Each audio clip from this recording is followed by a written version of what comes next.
नमस्कार, news 18 India. मैं हूं आपके साथ सपना शुक्ला। माफिया अतीक अहमद साबरमती जेल से उत्तर प्रदेश लाया जा रहा है और जैसे जैसे उसका काफिला आगे बढ़ रहा है वैसे वैसे उसकी धड़कनें भी बढ़ रही हैं, क्योंकि पहले ही वो ये कह चुका है कि उसकी हत्या कराई जा सकती है, उसकी गाड़ी पलट सकती है, लिहाजा उसे उत्तर प्रदेश ना लाया जाए। लेकिन एमपी एमएलए कोर्ट में जो उस पर मुकदमा चल रहा है उसमें कल उस पर सजा सुनाई जाएगी और उसका वहां होना जरूरी है। कोर्ट में कहा गया कि हम चाहते हैं कि माफिया हमारे सामने हो। वो अतीक अहमद जिस पर दर्जनों केस हैं वो हमारे सामने होना चाहिए जब हम केस पर सजा सुनाते हैं। मैं इस वक्त नैनी जेल में हूं, नैनी जेल के बाहर मौजूद हूं और वो नैनी जेल है ये जहां की दीवारों से अतीक अहमद इतना वाकिफ है, यहाँ की हर एक चीज जानता और यहाँ रहकर कई साजिशें भी रची हैं। एमपी की खबर हम आपको बताते हैं। इस वक्त जो काफिला है वो शिवपुरी पहुंच चुका है और शिवपुरी से झांसी महज अब 50 से 60 किलोमीटर दूर रह गया है, यानी कि एक घंटे का समय और लगभग जब उत्तर प्रदेश की सीमा में वो काफिला दाखिल हो जाएगा और उसके बाद अतीक अहमद जो है उत्तर प्रदेश आएगा और उसके बाद धीरे धीरे काफिला आगे बढ़ेगा। मैं आपको बता दूं झांसी से प्रयागराज की दूरी लगभग 450 किलोमीटर है और यहाँ से उसका काफिला तेजी से बढ़ रहा है और क्योंकि हाईवे भी बहुत अच्छा है और कॉन्वॉय को आगे रास्ता दिया जा रहा है, इसीलिए बहुत ज्यादा समय नहीं लगेगा। पुलिस की भी कोशिश है जल्दी से जल्दी लाया जाए। प्रयागराज वो जगह जहां कभी इस माफिया का आतंक हुआ करता था, इसके नाम से लोग थर्राया करते थे, कांपा करते थे। ये देखिए समय बदला, जब सियासत बदली, जब राजनीति का तौर तरीका बदला, आज वही माफिया यहाँ आने में डर रहा है। जहां से रहकर वो अपनी सत्ता चलाया करता था, जहां से रहकर वो अपनी हनक दिखाया करता था, जहां रहकर वो अपना आतंक दिखाता था, आज उस अतीक अहमद को इतना डर लग रहा है कि वो यहाँ आने से पहले कहता है मुझे मत लेकर जाओ क्योंकि मेरी गाड़ी पलट सकती है, मेरी हत्या हो सकती है। आज उस अतीक अहमद की सांसें फूल रही हैं, उसको पसीना छूट रहा है। वो इस नैनी जेल में नहीं आना चाहता जहाँ रहकर कभी अपनी पूरा दरबार लगाया करता था, यहाँ से चीजें चलाया करता था और यहाँ से अपना आतंक इस पूरे प्रयागराज में फैलाया करता था। प्रयागराज उसके लिए वो जगह हमेशा से रही है जहां उसने सियासत की बिसात भी बिछाई, जहां से उसने अपने आतंक को फैलाया, जहां से उसने अपनी दबंगई दिखाई, जहां से उसने अपने पूरे साम्राज्य को फैलाना शुरू किया और इसी राजनीतिक साम्राज्य के जरिए उसने आर्थिक चीजों को भी बढ़ाया। हमने पिछले दिनों देखा किस तरीके से सरकार ने, किस तरीके से यहाँ के पीडब्ल्यूडी विभाग ने यह भी दिखाया कि जो जो इसके साथ रहेगा हम बख्शेंगे उसको भी नहीं। कैसे शाइस्ता परवीन जहां पर जाती हैं, पनाह लेती हैं, जिनकी बेगम है वो वहां जाती हैं, उनको पनाह दी जाती है, उस घर को भी ढहा दिया जाता है। यानी कि जो भी इसकी जद में आएगा, जो भी इसके घेरे में रहेगा, उस पर कार्रवाई करने से सत्ता बिल्कुल नहीं बचेगी। ये समय का फेर है, ये बदलती राजनीति का दौर है कि जो अतीक अहमद इसी प्रयागराज से 5 बार, मैं आपको बता दूं 5 बार यहाँ से विधायक रहा, वो यहाँ से रहकर राजनीति का कवच ओढ़कर चल रहा था, राजनीति का कवच उसने ले लिया था। उसी अतीक अहमद के पसीने छूट रहे हैं, आज वो इस प्रयागराज नहीं आना चाहता है। तो देखिए किस तरीके से चीजें बदलती हैं और ये बदलती हुए चीजों के बारे में आप सोचिए और समझिए कि अब ये सत्ता कहती है। और कल भी देखिए जब हमारा अधिवेशन हुआ उसमें भी डीजीपी की ओर से कहा गया कि बख्शेंगे तो किसी को नहीं। अपराधी हमारे लिए कोई बड़ा नहीं होता, हमारे लिए अपराधी अपराधी है। इसी के साथ में डिप्टी सीएम ब्रजेश पाठक ने भी कह दिया, वो चाहे हमारा करीबी हो चाहे किसी का भी हो, अगर अपराधी है तो हम कार्रवाई करने से बचेंगे नहीं। मैं आपको ये भी बता दूं कि जैसे ही शिवपुरी की सीमा में एंटर हुआ काफिला, उसके बाद में थोड़ी सी दूर चलकर जो है काफिला थोड़ी देर के लिए रुका क्योंकि उसको वॉशरूम जाना था, उसको बाथरूम जाना था और उसके बाद में फिर से उसे उसी जो है गाड़ी में बैठा दिया गया। लेकिन न्यूज़ 18 इंडिया ने सवाल किया उससे कि क्या उसे डर है, कैसे उसे ले जाया जा रहा है, तो उसके चेहरे पर, उसके माथे पर वो लकीरें चिंता की दिखाई दे रही थी और उसका चेहरा बताने के लिए ये काफी था कि वो कैसे डर रहा है, वो यहाँ नहीं आना चाहता है। साबरमती जेल पहुंचता है क्योंकि सुप्रीम कोर्ट ये कहता है कि ये इस तरीके का शातिर अपराधी है, इस तरीके का शातिर आदमी है कि जेल में बैठकर भी चीजें चलाता है, लिहाजा हम इस राज्य की जेल में नहीं रखेंगे, हम चाहते हैं कि आप इसे दूसरे राज्य की जेल में शिफ्ट किया जाए। और उसके बाद में 2019 में इसे साबरमती जेल में शिफ्ट कर दिया जाता है क्योंकि यहीं से बैठे बैठे वो कैसे बाकी चीजें चला रहे, देवरिया में कैसे एक बिजनेसमैन को वो जेल के अंदर ही टॉर्चर करने का काम करता है और उसके बाद मामला जब कोर्ट पहुंचता है तो कोर्ट तल्ख टिप्पणी करते हुए कहता है कि ये नहीं हो सकता, लिहाजा आप इसका राज्य बदलिए और उसके बाद में ये साबरमती जेल पहुंच जाता है। लेकिन पिछले दिनों उमेश पाल हत्याकांड ने फिर से सवाल खड़े किए कि ये जेल से बैठे बैठे वहां से भी चीजें कर रहा है। और मैं आपको बता दूं कि आज जो है यहाँ पर सिर्फ अतीक अहमद नहीं आ रहा है बल्कि उसका भाई भी आ रहा है। हमारे साथ में मनोज हमारे सहयोगी जुड़े हुए हैं क्योंकि वो कॉन्वॉय को फॉलो कर रहे हैं। मध्य प्रदेश ये कॉन्वॉय पहुंच चुका है। मनोज क्या अपडेट है, कहां तक पहुंचा है और कितना समय और लगेगा झांसी तक पहुंचने में?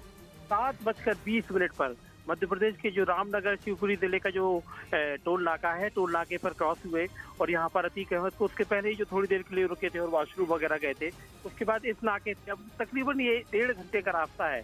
मतलब आने वाले 1 घंटे के अंदर ही झांसी उत्तर प्रदेश की हद में जो अतीक अहमद को जो यूपी एसटीएफ की पुलिस, यूपी की जो पुलिस है जो लेकर जा रही है, वो उत्तर प्रदेश की हद में झांसी के रास्ते प्रवेश कर जाएगी। तगड़ी सुरक्षा रास्ते में की गई है। खास तौर पर मध्य प्रदेश की पुलिस ने शिवपुरी जिले का, चूंकि ये पूरा जो रास्ता है तकरीबन 100 किलोमीटर का पैच है, इस पैच में मध्य प्रदेश के शिवपुरी जिले के 6 थाने पड़ते हैं, तो 6 थानों से पुलिस स्कॉट कर रही है। यानी आगे रास्ते में ये नेशनल हाईवे 27 नंबर का जो राष्ट्रीय राजमार्ग है, इसमें पूरे 6 थानों पर मध्य प्रदेश पुलिस की तरफ से इस कॉन्वॉय को एस्कॉर्ट किया जा रहा है, आगे रास्ते को क्लियर कराया जा रहा है, ताकि किसी तरह का व्यवधान अतीक अहमद को तगड़ी सुरक्षा व्यवस्था के में जो साबरमती से प्रयागराज ले जा रहा है, इसमें ना हो। तो जो सुरक्षा के तगड़े इंतजाम के बीच इस वक्त मैं आपको बताऊं कि मेरे सामने तमाम जो गाड़ियों का जो काफिला है, यूपी पुलिस की एसटीएफ, साथ ही साथ उसके सामने चलती हुई मध्य प्रदेश पुलिस की जो एस्कॉर्ट के लिए जो गाड़ी है, वो तगड़ी सुरक्षा के व्यवस्था के बीच अतीक अहमद को लेकर झांसी की तरफ चल रहे हैं और अगले 1 घंटे के अंदर यानी तकरीबन 8:30 बजे जो अतीक अहमद उत्तर प्रदेश की हद में पहुंच जाएगा। बिल्कुल, और देखिए रास्ता भी बहुत साफ है, नेशनल हाईवे है, लिहाजा अभी सुबह का समय है, यूं तो बहुत ज्यादा ट्रैफिक नहीं होगा, लेकिन फिर भी एस्कॉर्ट किया जा रहा है, इसीलिए जो है ये काफिला जल्दी आगे पहुंच जाएगा। मनोज, आप हमारे साथ में बने रहिए और फॉलो करते रहिए, कोई भी अपडेट होगा हम आपके पास में लौट रहे। लेकिन इस बीच अपने दर्शकों को एक रिपोर्ट दिखाते हैं। माफिया अतीक अहमद का अतीत भी काले पन्नों पर है। किस तरीके से अपराध की श्रृंखला वो बनाता गया, क्योंकि उसको किसी का डर नहीं था। जरा ये रिपोर्ट आप देखिए।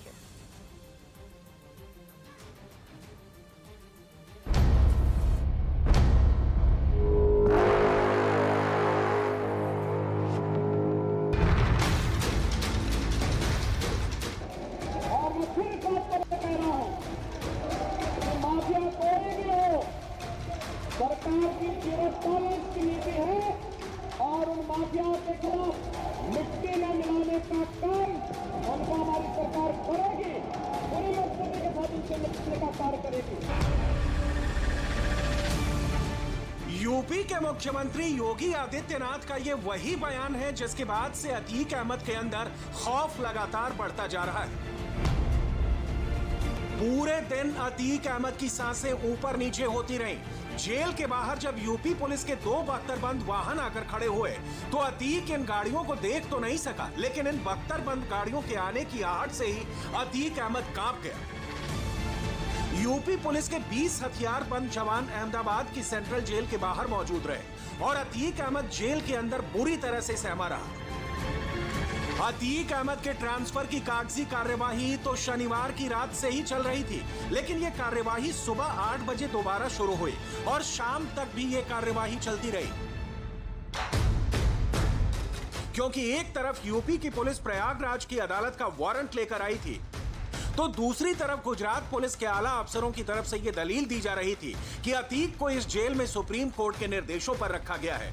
ऐसे में सुप्रीम कोर्ट के रुख पर भी नजर रखना जरूरी है। लेकिन अतीक पूरी कार्यवाही के दौरान बेचैन रहा। एक एक पल उसको भारी लग रहा था। जिस यूपी पुलिस को उसने कभी अपने इशारों पर नचाया था, वही यूपी पुलिस अब उसको काल नजर आ रही थी। अतीक अहमद अपने इसी डर की वजह से सुप्रीम कोर्ट भी गया था। प्रयागराज में 12-12, 15-15 शूटर हथगोले बम फेंक रहे हैं, गोलियां चला रहे हैं, सटा के गोली मार रहे हैं। कौन बर्दाश्त करेगा? हमने सबको चिन्हित किया है। पाताल के नीचे भी होंगे तो ढूंढ कर ला करके कानून के तहत कड़ी से कड़ी सजा दिलाएंगे। भागो। प्रयागराज में उमेश पाल के हत्याकांड के बाद ही योगी आदित्यनाथ का बहुत कड़ा रुख सामने आया था।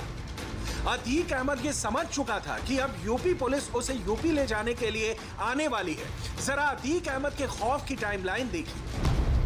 24 फरवरी को प्रयागराज में उमेश पाल की हत्या हुई। 27 फरवरी को अतीक का गुर्गा अरबाज यूपी पुलिस के एनकाउंटर में मारा गया था और 1 मार्च को ही थर थर कांपता हुआ अतीक अहमद सुप्रीम कोर्ट में याचिका दायर करता है।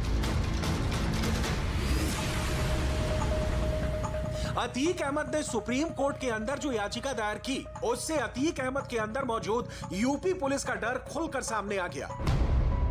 अपनी याचिका में अतीक ने लिखा कि यूपी के मुख्यमंत्री योगी आदित्यनाथ ने सिर्फ संदेह के आधार पर ही यूपी की विधानसभा में यह बयान दिया कि वो उसे मिट्टी में मिला देंगे। ऐसी स्थिति में उसे फर्जी मुठभेड़ में मारा जा सकता है। एक बेहद खतरनाक माफिया जिसकी दहशत से कभी पूर्वांचल कांपता था, सुप्रीम कोर्ट में जान की भीख मांग रहा था, गिड़गिड़ा रहा था। अतीक अहमद की याचिका पर सुप्रीम कोर्ट 28 मार्च को सुनवाई करने वाला है, लेकिन उससे पहले ही यूपी की पुलिस अतीक अहमद को लेने के लिए अहमदाबाद की जेल पहुंच गई, जिसके बाद अतीक अहमद सन्न रह गया। अतीक अहमद और उसके परिवार का इस वक्त दहशत के मारे बुरा हाल है। दरअसल अतीक अहमद का बेटा असद भी उमेश पाल हत्याकांड में आरोपी बनाया गया है। इसीलिए अतीक अहमद की बहनों ने भी एक प्रेस कॉन्फ्रेंस की और रो रो कर जान बख्शने की गुहार लगाई। समय हाउस में विधानसभा में मुख्यमंत्री जी को श्री अखिलेश जी ने बहुत उकसाया था। ये बयान के लिए, इस बयान के लिए बहुत उकसाया था और माननीय मुख्यमंत्री जी ने ये बयान दिया। मेरी यही बात है, मेरी यही गुहार बार बार है कि मेरे दोनों भाइयों की सुरक्षा लिया जाए। सर, हमको टॉर्चर यही किया गया कि तुम्हारे भाई बचेंगे नहीं, इनकाउंटर कर दिए जाएंगे। गुजरात से यूपी तक का यह सफर अतीक अहमद के लिए बेहद डरावना होने वाला है, क्योंकि यूपी पुलिस के जवानों ने ही बताया कि प्रयागराज से अहमदाबाद तक बाई रोड सफर में उसे कम से कम 33 घंटे लगे हैं। इसका मतलब यही है कि अहमदाबाद से प्रयागराज ले जाते हुए भी यूपी पुलिस को कम से कम 33 घंटे का वक्त तो लगने ही वाला है। ऐसे में यूपी पुलिस एकदम चाक चौबंद नजर आ रही है। यूपी पुलिस के लिए भी ये एक परीक्षा की घड़ी है, क्योंकि इस दुर्दांत माफिया के पुराने तेवरों से वो वाकिफ है। He is just a ordinary criminal for us. ये आप लोग उसका नाम लेते हैं बार बार, हमारे लिए एक अपराधी है। और लेकिन उसको इतना खौफ आ रहा है कि गाड़ी ना पलट जाए। उसको हम केवल एक अपराधी के नजरिए से देखते हैं कि ये ऐसा शख्स है जिसको कानून के कटघरे में हमें खड़ा कर। कुल मिलाकर अतीक अहमद की जिंदगी का ये बेहद कठिन समय है, क्योंकि विकास दुबे जैसे कानपुर के एक दुर्दांत अपराधी की गाड़ी जिस तरह पलटी और फिर जिस तरह उसके एनकाउंटर में मौत हुई है, ना सिर्फ यूपी बल्कि पूरे देश के अपराधी ऐसा खतरनाक अंजाम देखकर सिहर गए थे। और अब अतीक को भी डर इसी बात का लग रहा है कि कहीं एक बार फिर गाड़ी न पलट जाए। तो अतीक के अतीत के काले पन्नों की कहानी आपने इस रिपोर्ट के जरिए देखी और ये भी समझा कि कैसे ये 23 घंटे आज अतीक अहमद को भी उसके काले कारनामे याद दिला रहे होंगे। नाके नाके पर हमारे सहयोगी मौजूद हैं। जैसे जैसे जो सीमा पार होती जा रही है, अलग अलग राज्यों के हमारे सहयोगी उस कॉन्वॉय को फॉलो कर रहे हैं। झांसी से भी हमारे साथ हमारे सहयोगी अमित जुड़ेंगे, उनका भी रुख करेंगे और साथ ही साथ मनोज तो कॉन्वॉय को फॉलो कर रहे हैं, क्योंकि शिवपुरी के बाद अब अगला जो डेस्टिनेशन है वो झांसी है और झांसी के बाद में बुंदेलखंड एक्सप्रेसवे के जरिए प्रयागराज इसे लाया जाएगा। अमित का रुख कर लेते हैं। अमित, झांसी टोल पर आप मौजूद हैं, कितनी दूरी और किस तरीके से आप प्रबंध यहाँ पर देख रहे हैं, क्योंकि अब यहाँ से उत्तर प्रदेश की सीमा शुरू हो जाएगी और यहाँ से काउंटडाउन भी शुरू हो जाएगा।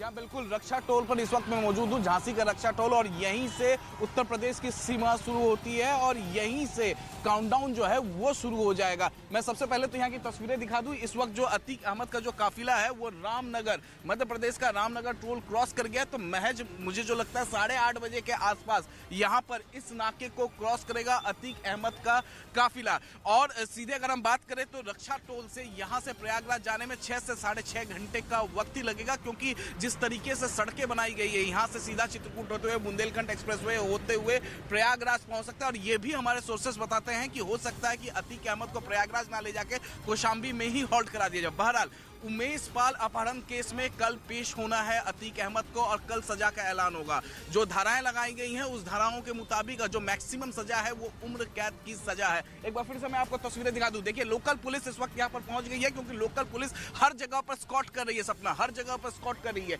जिस थाने का एरिया जुरिस्डिक्शन बनता है उस थाने की जो लोकल पुलिस होती है वो सबसे पहले स्कॉट करती है, ताकि किसी भी तरीके से कोई दिक्कत ना हो। रास्ते को पूरी तरीके से खाली कराया जाता है। इस टोल पर फिलहाल देखिए बैरिकेटिंग की गई है, लेकिन जैसे ही अतीक का जो काफिला 10 किलोमीटर पीछे होगा, इस बैरिकेटिंग को यहाँ से हटा दिया जाएगा और अतीक का काफिला निकल जाएगा यहाँ से सीधे। तो रक्षा टोल से अगर आम आदमी आपको प्रयागराज या कौशाम्बी जाना हो तो उसे 7.5 घंटे का वक्त लगेगा, लेकिन अतीक अहमद का जो काफिला है उसे यहाँ से प्रयागराज पहुँचने के लिए महज 6 से 6.25 घंटे का वक्त लगेगा। यानी हम अपेक्षा जो कर रहे हैं शाम 5:30 से 6 बजे के बीच में प्रयागराज या कौशाम्बी अतीक अहमद का काफिला वहां पर पहुंच जाएगा। जी सपना।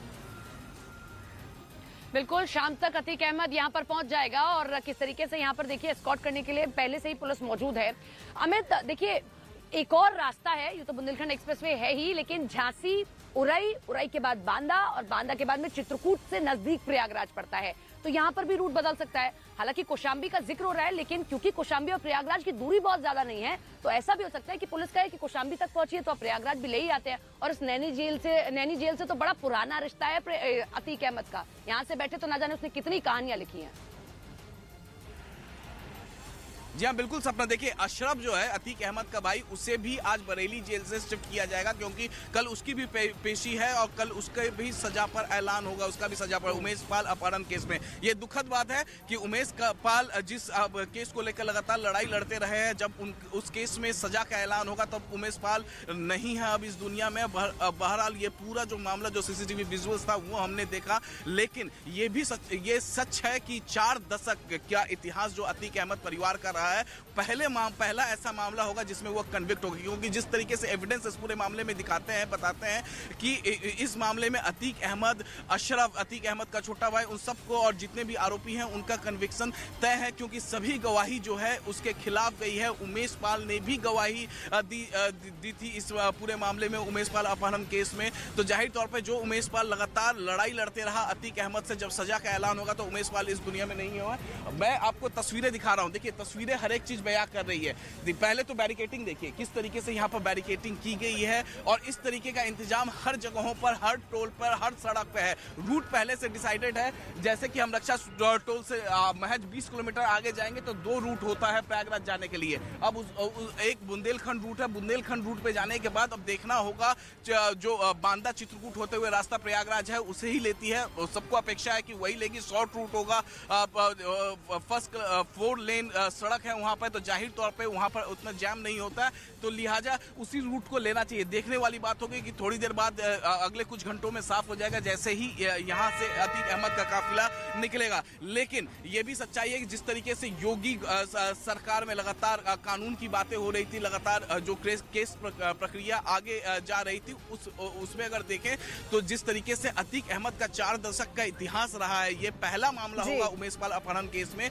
जब अतीक अहमद के खिलाफ सजा सुनाएगी कोर्ट। और अमित, जैसे ये काफिला बढ़ता हुआ, पहले राजस्थान से हमने देखा, अब जैसे बढ़ता हुआ झांसी की ओर यानी कि उत्तर प्रदेश की ओर जा रहा है, मुश्किलें और धड़कनें इसी के साथ अतीक अहमद की बढ़ती जा रही है। बने रहिए हमारे साथ, लौटेंगे आपके पास, लेकिन सबसे पहले दर्शकों को अतीक के काफिले का रूट क्या है वो भी बता देते हैं।